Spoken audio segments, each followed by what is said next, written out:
Most people who secretly believe they don't deserve success won't realize it until right before the finish line. That's exactly where Elena was, 3 days before her law firm decided who was making partner. Elena missed a deadline.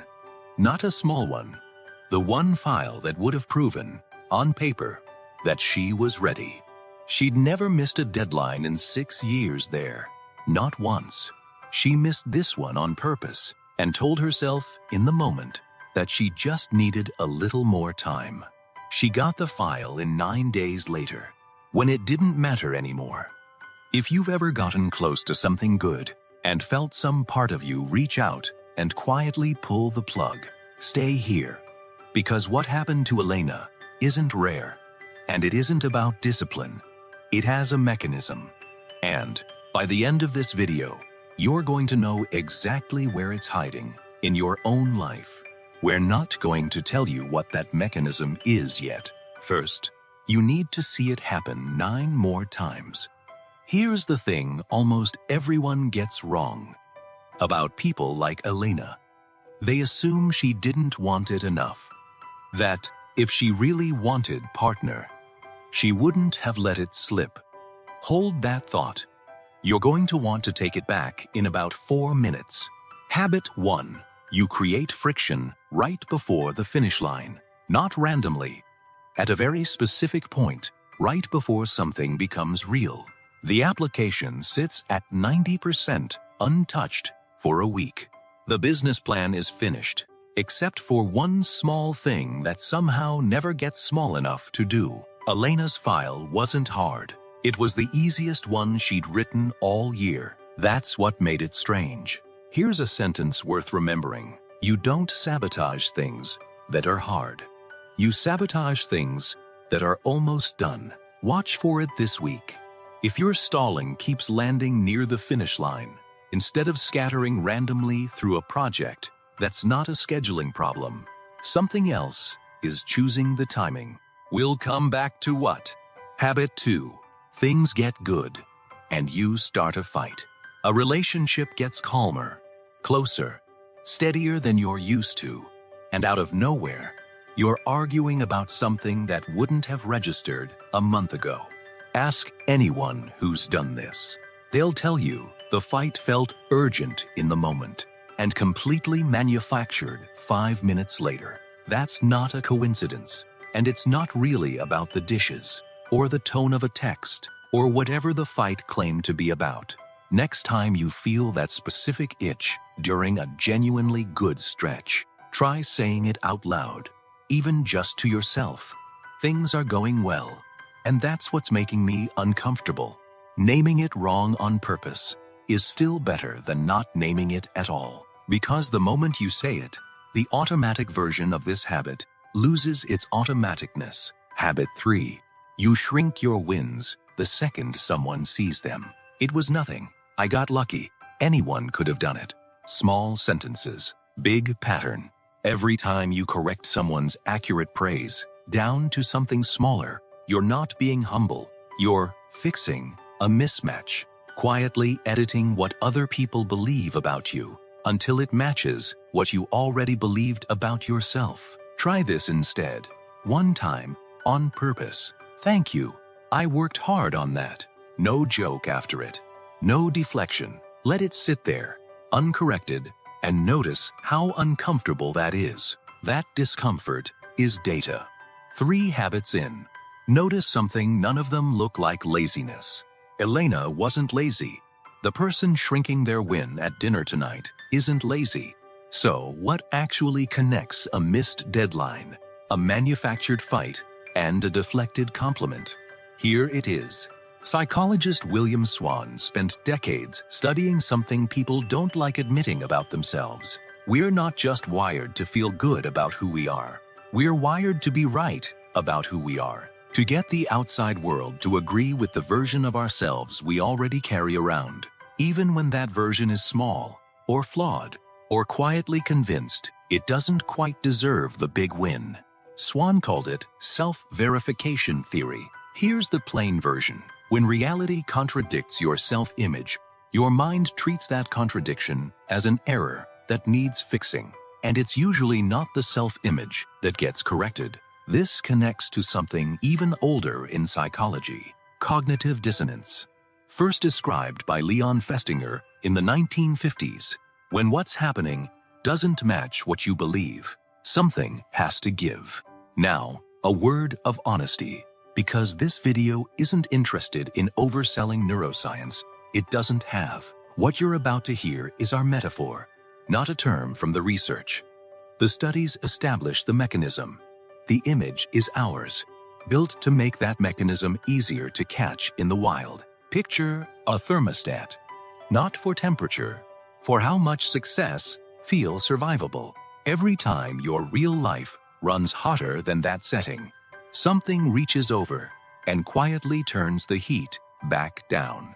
That's Elena's missed deadline. That's the manufactured fight. That's the shrunk compliment. 3 different scenes, 1 setting, doing its job. And it gets deeper from here. Habit 4. You over-prepare, so you never actually have to finish. This one doesn't look like sabotage. It looks like diligence.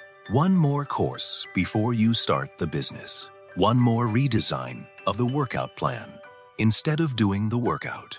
1 more round of research before the manuscript gets sent anywhere.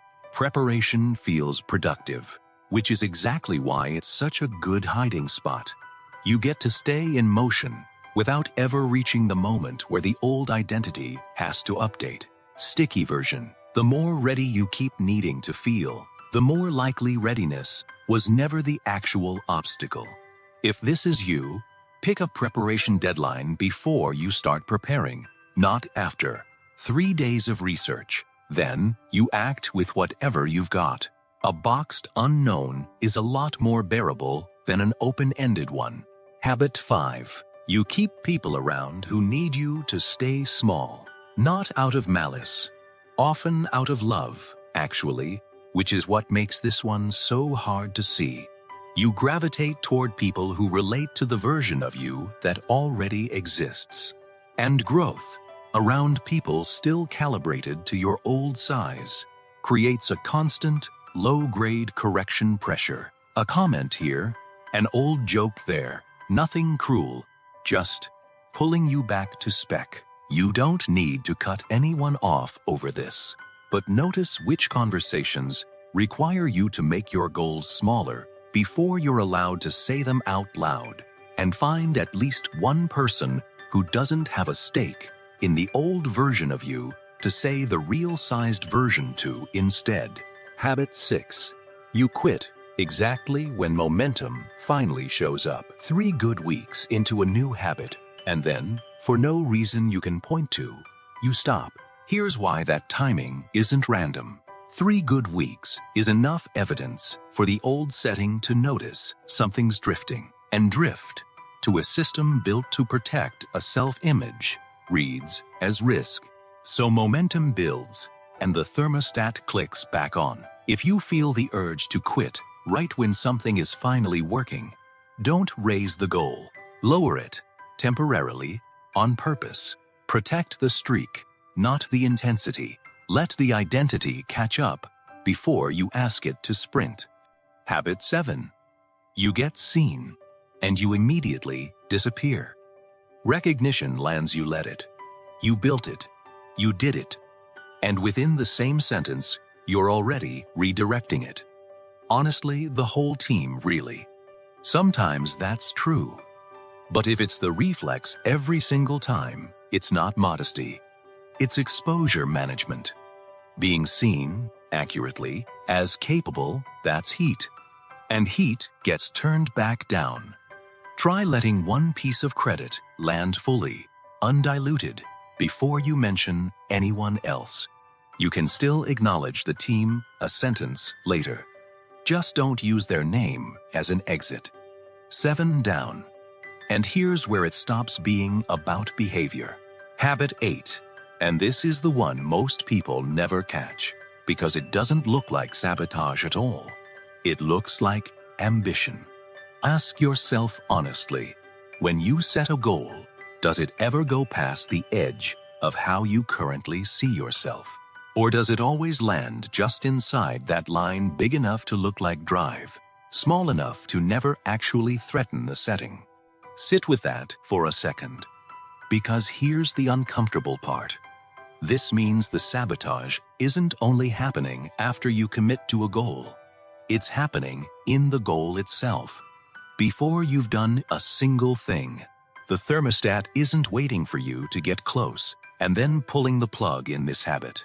It's choosing the destination for you, so it never has to. This idea is sometimes called an upper limit problem in popular psychology, worth naming. But worth being precise about, too. That's not a clinical term, and it isn't the language the actual research uses. What it's pointing at, though, lines up with everything Swan's research already established. People don't just resist evidence that contradicts their self-image. Some of them quietly avoid ever generating that evidence in the first place. Write down your actual goal. Now, write down the goal you'd set if you were genuinely certain you deserved twice the outcome. The distance between those two numbers isn't a target. It's a reading. It's you finding out where your setting currently sits. Habit 9. Elena didn't get partner that year. She left the firm 18 months later for a completely different industry, a completely different team, a completely different kind of pressure. 2 years in, at the new job, she was 6 days from closing the biggest deal of her career. She missed the deadline. Different company, different file, different life. On paper, same 6 days. That's habit 9.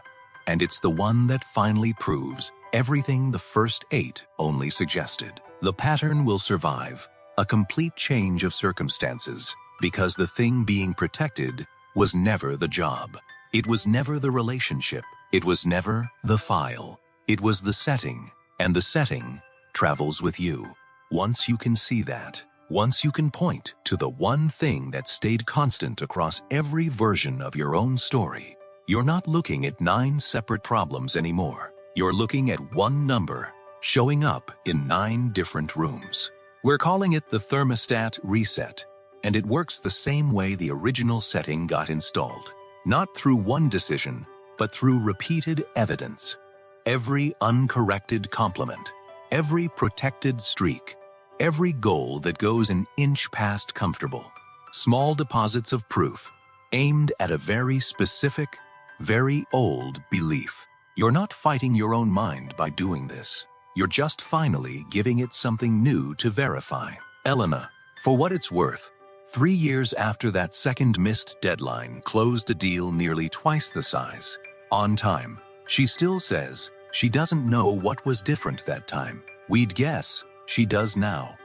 If one of these 9 actually made you flinch, not the one that sounds worst, the one that landed, put the number in the comments. Just the number. I read every one, and next week's video picks up exactly there. Not why the setting exists anymore, but how to move it, one deliberate degree at a time.